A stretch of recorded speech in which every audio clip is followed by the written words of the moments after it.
안녕하세요. 결혼 생활 4년 만에 이혼을 결심한 30대 여성입니다. 어디다 얘기할 곳이 마땅치 않아서 이렇게 글을 쓰게 되었습니다. 망신스러운 이야기라서 주변엔 참아 못하겠고 그렇다고 친정 부모님께 하자니 걱정하실 게 뻔해서 못하겠더라고요.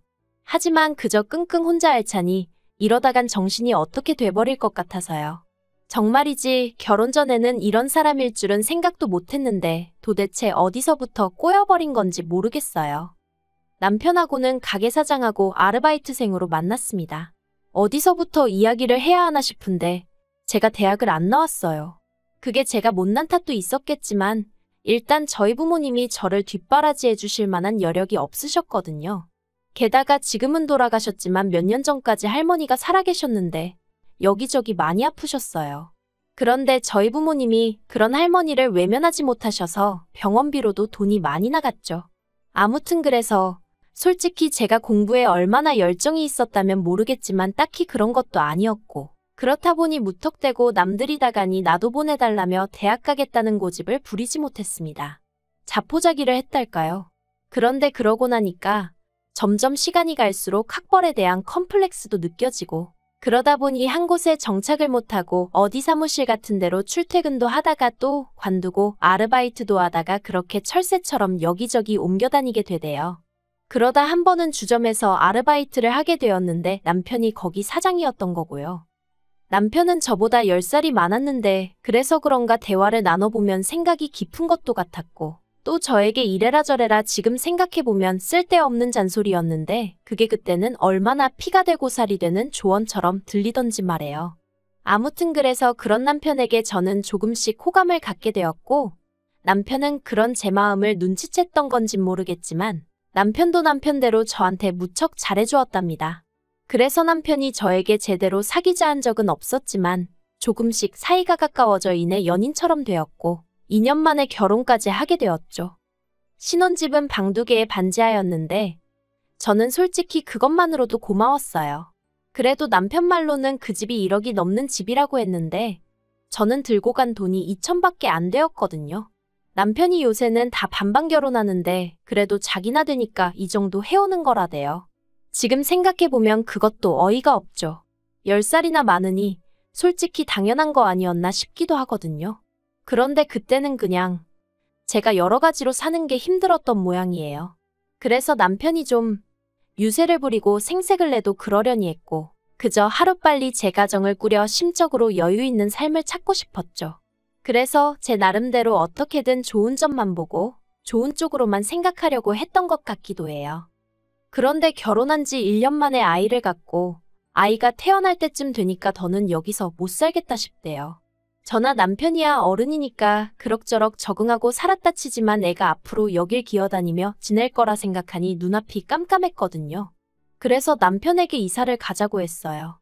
그랬더니 남편이 저더러 어디 돈 맡겨놓은 거라도 있냐면서 쓸데없는 소리 하지 말라나요. 맞아요. 저희 남편은 이사 가고 싶은 생각이 아예 없었어요. 가게를 넓히면 넓혔지. 집에서 자기가 있으면 몇 시간이나 있는다고 이사를 가야 되냐? 왜 자기가 쓸데없이 돈을 써야 하냐? 애가 태어나고 나면 저랑 애는 하루 종일 집에만 있어야 하는데 그건 남편한테 알 바가 아닌가 보더라고요. 그래서 돈이 문제냐 그러면 내가 이 집 보증금 내에서 알아보겠다 하고 만삭의 몸으로 집을 알아보러 다니기 시작했습니다. 그래도 저희 남편 정말 눈 하나 깜짝 안 하대요. 그런데 사람이 정말 죽으라는 법은 없는지 그렇게 발품 팔기를 2주 예산하고 정말 꼭 맞아떨어지는 집 하나를 찾았어요. 비록 동남향이긴 했지만 그래도 살고 있던 반지하에 비하면 해도 잘 들고 집주인이 계획에 없던 이사를 하게 되면서 전세로 내놓은 집이라 그런가. 집도 싹 고쳐져서 너무 깨끗하고 좋더라고요. 그래서 그 집으로 이사를 가자고 정말 남편에게 사정사정을 했습니다. 솔직히 거의 빌다시피 한 것 같아요. 당신은 아무것도 신경 쓰지 않아도 된다. 처음부터 끝까지 내가 다 하겠다 그렇게요.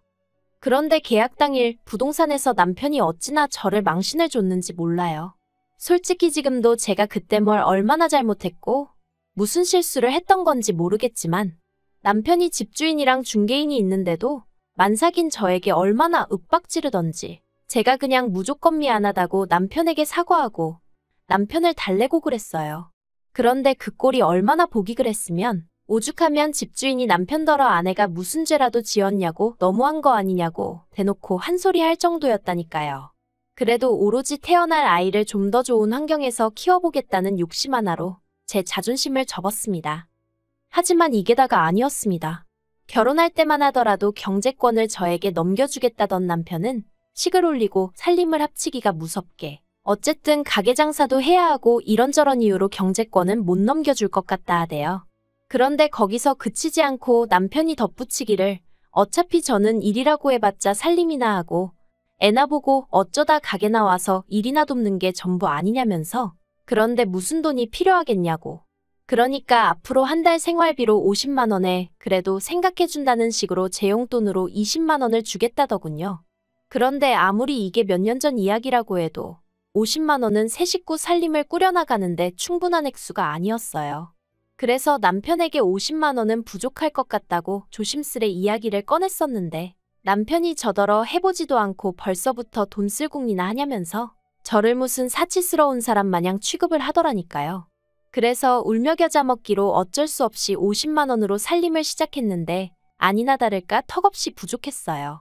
그러니 제 용돈이랍시고 준 20만 원도 대부분 결국 생활비로 써야만 했죠.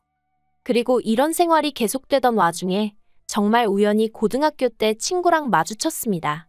아주 친한 건 아니었어도 서로 불편한 감정 없이 지내던 친구였는데 마트에서 절 보곤 한눈에 알아봤다며 반가운 체를 하더라고요. 그런데 전 그때 정말 초라한 상황이었거든요. 소세지 한 봉지를 사면서도 남편한테 물어보고 사야 했을 만큼요. 그래서 친구랑 마주친 그 상황이 그렇게 달갑지만은 않대요. 하지만 친구는 그런 제 마음을 아는지 모르는지 저더러 커피 한잔 하자더니 묻지도 않았는데 그간 자기가 지내온 이야기를 하더라고요. 그런데 그게 왜 그렇게 듣기 싫으면서도 부럽던지요. 아무튼 그렇게 서로 연락처를 교환하고 집에 오는데 왜인지 닭똥 같은 눈물이 줄줄 나더라니까요. 그리고 며칠 뒤 저는 남편에게 이혼하자고 했어요. 친구랑 만났다가 정신이 들었다 이런 소리는 할 필요도 없었고요. 그냥 더는 이런 식으로 힘들어서 못 살겠다. 이혼해달라 했죠. 그런데 남편이 너무 쉽게 그래 네가 못 살겠다는데 별 수 있냐. 헤어지자 그러대요. 참으로 기가 막혔죠. 최소한 왜냐고 이유는 물어봐줘야 하는 거 아닌가 싶기도 하고. 그런데 그게 다가 아니었습니다. 남편이 하는 말이 이혼을 하건 집을 나가건 그런 건 상관없는데 딸은 못 준대요. 딸은 자기가 키울 거라면서 저더러 네가 집이 있냐 직장이 있냐 가진 건 쥐뿔도 없는 주제에 애를 욕심을 내냐 네가 진짜 엄마 맞냐 막말을 퍼붓더라고요. 그런데 정말 속상했던 건 뭐 하나 제대로 반박할 수 없는 제 현실이었습니다. 저는 집도 없고 직장도 없고 남편 말대로 가진 건 쥐뿔도 없었으니까요. 그래서 결국 이혼 이야기는 유야무야 없던 게 되어버렸고 이후로 남편은 전보다 더 함부로 저를 대하기 시작했습니다.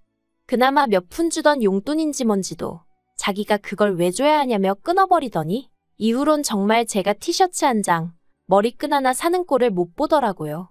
매일같이 자기는 가게에 나가서 죽어라 일만 하는데 저는 집에서 애재롱 떠는 거나 보는 주제에 이딴 걸 사나르고 싶냐며 어찌나 사람 기를 죽이던지 말해요. 정말 지금 생각해도 치사하고 서러운 날들이었죠. 그런데 그 무렵 그때 연락처를 주고받았던 친구에게 연락이 왔어요. 그리곤 친구가 헤어질 때 제 텅 빈 눈빛이 잊혀지지가 않더라며 혹시 자기가 뭐라도 도와줄 수 있으면 도와주고 싶다는데 너무 오랜만에 그런 이야기를 들어서 그런가 또다시 눈물이 왈칵 쏟아지대요. 그래서 제가 일자리가 필요하다고 했어요. 그랬더니 친구가 마침 잘 되었다며 저더러 자기 식당에 나와서 일 좀 도와줄 수 있겠냐는 거예요. 그래서 더는 묻지도 따지지도 않고 그러겠다 했죠.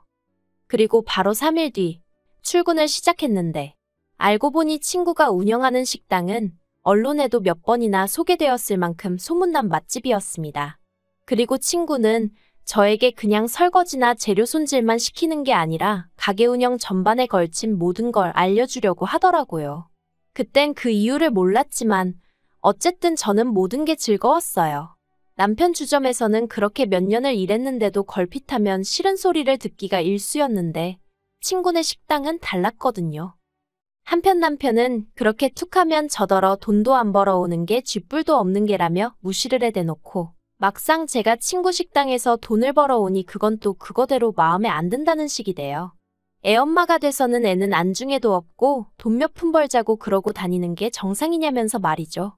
그런데 사람이 그래도 주머니에 돈 몇 푼 들어오니까 나름대로 기가 살더라고요.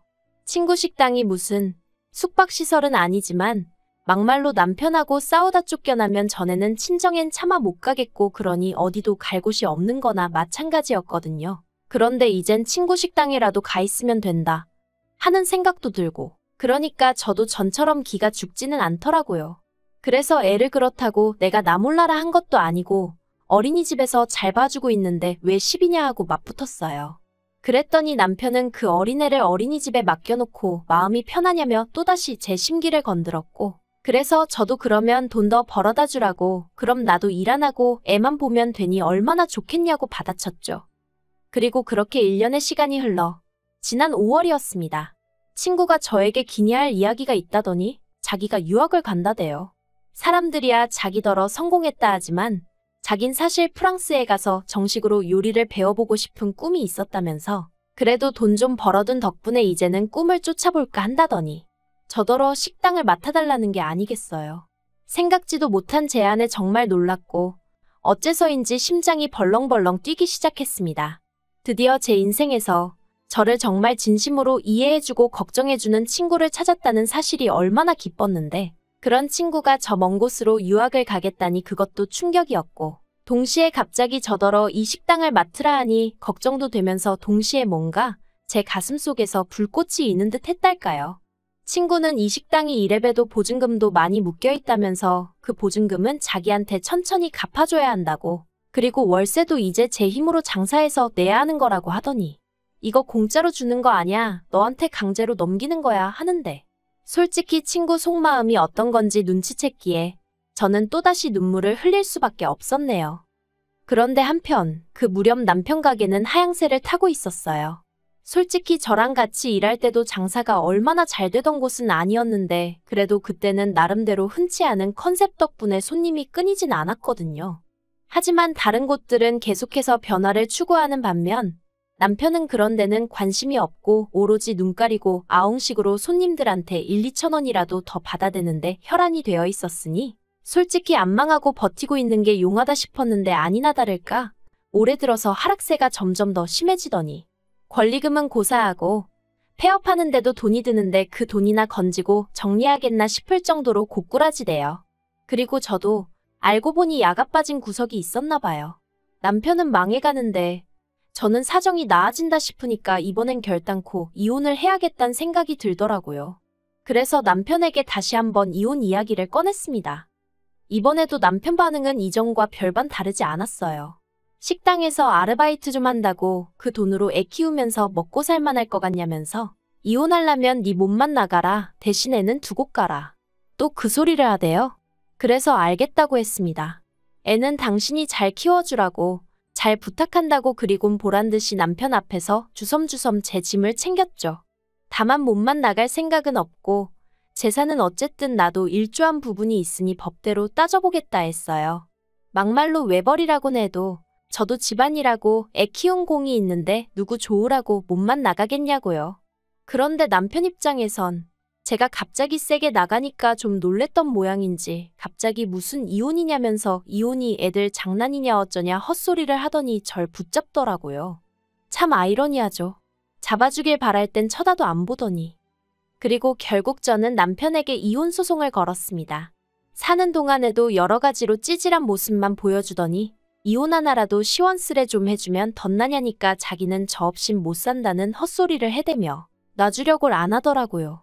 저더러 앞으로 평생에 못 보고 살아도 상관없냐 그러길래 세상이 어떤 세상인데 설마 평생 못 보고 살겠냐 걱정 말라고 했더니 이도저도 씨가 안 먹힌다 싶었는지 절대 이혼 안 해준다고 버티길래 결국 몇몇 변호사 만나 상담받고 그중 가장 믿음직한 사람 하나 선임해 소송 시작했습니다. 지금도 생각해보면 친구를 그때 그렇게 마주치지 않았다면 제가 과연 이렇게까지 용기를 낼 수 있었을까 싶어요. 참고로 친구가 말하길 자기가 저에게 잘해줬던 건 제가 고등학교 때 자기에게 너무 잘해줘서 그랬다는데. 솔직히 전 잘 기억도 나질 않는데 아무튼 이래서 항상 주변 사람들에게 잘하고 살아야 하나 싶어요. 이번 일을 계기로 앞으로 더욱이 제 곁에 있어준 사람들에게 하나라도 더 베풀고 말 한마디 더 따뜻하게 해야겠다는 생각도 들고요. 이혼이란 게 사실 남편 말처럼 애들 장난도 아니고 이 일로 우리 애도 결국 상처를 받게 되겠지만 그래도 이번 기회로 저도 좀 더 당당한 제 자신을 되찾고 싶고 아이에게도 닮고 싶은 엄마가 되어주고 싶습니다. 시간은 좀 걸리겠지만 그래도 노력해보려고요. 더는 다른 사람이 저를 쥐고 흔들게끔 자포자기하지 않을 거예요.